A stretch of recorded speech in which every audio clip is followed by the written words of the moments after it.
Bismillahirrahmanirrahim. Assalamualaikum warahmatullahi wabarakatuh. Alhamdulillahilladzi bini'mati tatimmus shalihat. Asyhadu an la ilaha illallah dzul arsy rafi'id darajat. Wa asyhadu anna Muhammadan abduhu wa rasuluhu ma'sumi min kulli syahwat. Allahumma shalli wa sallim ala akmalil makhluqat. Habibina Muhammad sallallahu alaihi wasallam. Hadirin dan sahabat yang dimuliakan oleh Allah. Allah berfirman dalam surat Yusuf ayat 108 yang berbunyi, A'udzu billahi minasyaitonir rajim. Bismillahirrahmanirrahim.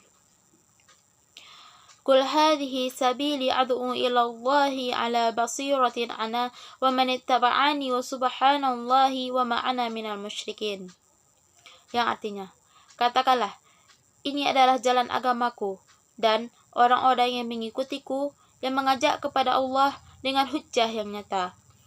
Maha suci Allah dan tiada aku termasuk orang-orang yang musyrik.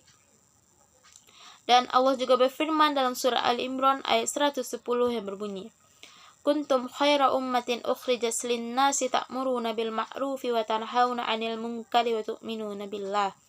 Yang artinya, kalian adalah umat terbaik yang diciptakan oleh Allah untuk manusia, yang menyeru kepada yang ma'ruf dan mencegah dari yang mungkar, dan beriman kepada Allah. Hadirin dan sahabat yang dimuliakan oleh Allah. Dari kedua ayat di atas, kita dapat mengambil kesimpulan bahwa dakwah merupakan salah satu tuntunan keimanan, dan dakwah merupakan kewajiban setiap umat muslim.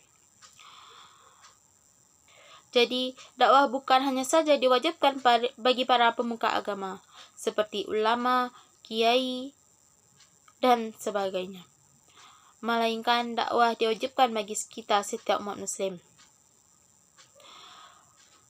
Dakwah diwajibkan bagi kita setiap umat muslim sesuai dengan kemampuan yang kita miliki. Sebagaimana yang diriwayatkan oleh Rasulullah dalam sabdanya, Man kana ra'a minkum munkaran falyaghfirhu biyadihi fa illam yastati' fa bilisanihi fa illam yastati' fa biqalbihi wa dzalika adhaful iman. Barang siapa di antara kalian yang melihat kemungkaran, maka hendaklah dia mengubahnya dengan tangannya. Jika tidak bisa, maka ubahlah dengan lisannya. Jika tidak bisa, maka tolaklah dengan hatinya. Dan yang demikian itu adalah selemah-lemah iman. Jadi, apakah makna dakwah sesungguhnya? Dakwah berasal dari bahasa Arab yaitu da'a yad'u, yang berarti panggilan, seruan, atau ajakan.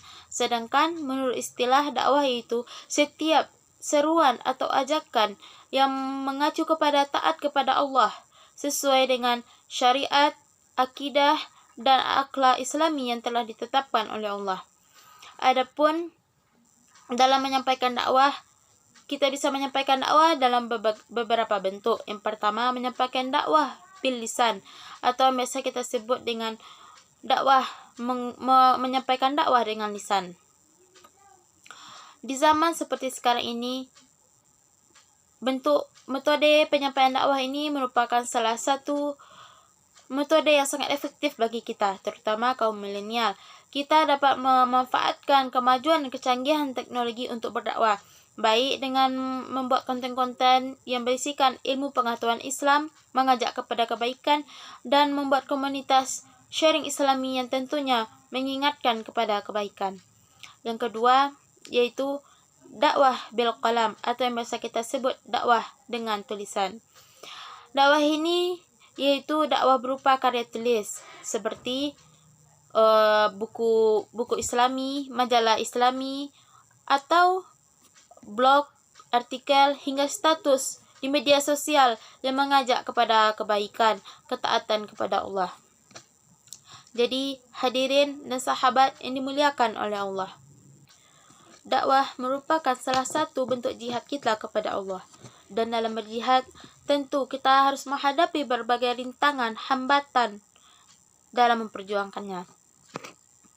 Oleh karena itu, dalam berdakwah ada beberapa tantangan dan rintangan yang harus kita hadapi, baik itu berasal dari diri kita sendiri maupun yang berasal dari orang lain. Adapun tantangan salah satu contoh tantangan yang berasal dari diri kita sendiri, yaitu bagaimana kita menjaga niat, keistiqomahan, kekokohan niat kita dalam berdakwah hanya semata-mata untuk mengharapkan ridho Allah. Karena di era seperti sekarang ini, kita sebagai manusia yang lemah, yang tak luput dari kekhilafan, seringkali tergiur dengan kenikmatan dunia. Baik itu popularitas, viewers yang banyak, pujian atau sanjungan dari manusia, dan lain sebagainya. Hal tersebut bisa menggoda kita, meruntuhkan niat kita yang telah lillah, yang telah hanya semata-mata hanya untuk Allah Subhanahu wa Ta'ala. Sebagaimana sabda Rasulullah tentang niat dan keikhlasan, yaitu an Amiril Mukminin Abi Hafsin Umar bin Khattab radhiyallahu anhu qala sami'tu Rasulullah sallallahu alaihi wasallam yaqulu innamal a'malu binniyat wa innamal likulli imri'in ma nawa faman kana hijratuhu ila Allah wa rasulihi fahijratuhu ila Allah wa rasulihi wa man kana hijratuhu lid-dunya yusibuha aw imra'ati yankihuha fahijratuhu ila ma hajara ilaih. Dari Abi Hafsin Umar bin Khattab radhiyallahu anhu berkata, saya telah mendengar Rasulullah sallallahu alaihi wasallam bersabda, sesungguhnya setiap pekerjaan itu sesuai dengan niatnya, dan sesungguhnya setiap orang akan mendapatkan balasan sesuai dengan apa yang ia niatkan. Jika seseorang hijrah karena Allah dan Rasulnya, maka hijrahnya karena Allah dan Rasulnya. Dan jika seseorang hijrah karena wanita yang ingin ia nikahi, maka hijrahnya sesuai dengan apa yang ia niatkan. Hadis riwayat Muslim. Adapun tantangan yang berasal dari orang lain, yaitu tantangan berupa interaksi sosial. Karena dalam berdakwah, tentunya tidak semua orang menerima dengan baik apa yang kita sampaikan. Tentu ada respon-respon yang tidak sesuai dengan yang kita inginkan. Oleh karena itu, sebagaimana yang telah disampaikan pada poin pertama tadi, mari kita kukuhkan niat kita. Karena jika niat kita telah kukuh hanya semata-mata karena Allah, kita tidak akan terpengaruh dengan tantangan-tantangan, hambatan-hambatan, atau penilaian orang lain tentang kita. Jadi, kita tidak akan merasakan insecure, atau kita akan merasakan minder, atau patah semangat dalam berdakwah, karena viewers yang sedikit, atau like yang sedikit, atau beberapa komentar yang tidak sesuai dengan hati kita. Jadi, mari kita kukuhkan niat kita, karena hanya karena Allah semata. Dengan begitu, kita hanya fokus untuk menebar kebaikan dengan meningkatkan kualitas dakwah kita tanpa ada gangguan-gangguan lainnya. Nah, sahabat dan hadirin yang dirahmati oleh Allah. Dalam berdakwah, selain memanfaatkan kecanggihan teknologi, tentu kita juga bisa meneladani pola dakwah dan metode dakwah Rasulullah Sallallahu Alaihi Wasallam, hingga seluruh dakwah Rasulullah diterima oleh masyarakat Islam pada masa itu tanpa ada unsur paksaan. Selain itu, dalam berdakwah kita tidak boleh hanya fokus kepada objek sasaran yang kita dakwahi, karena sejatinya mendakwah itu yaitu mengatakan apa yang kita lakukan dan melakukan apa yang kita katakan, yang tentunya sesuai dengan hukum syariat yang telah ditetapkan oleh Allah Subhanahu wa Ta'ala. Jadi, hadirin dan sahabat yang dirahmati oleh Allah, ingatlah, dakwah bukan tentang kesempurnaan diri, namun dengan dakwahlah diri kita akan menjadi lebih sempurna. Karena sejatinya dakwah bukan hanya tentang mengingatkan, tetapi mengingatkan untuk diingatkan.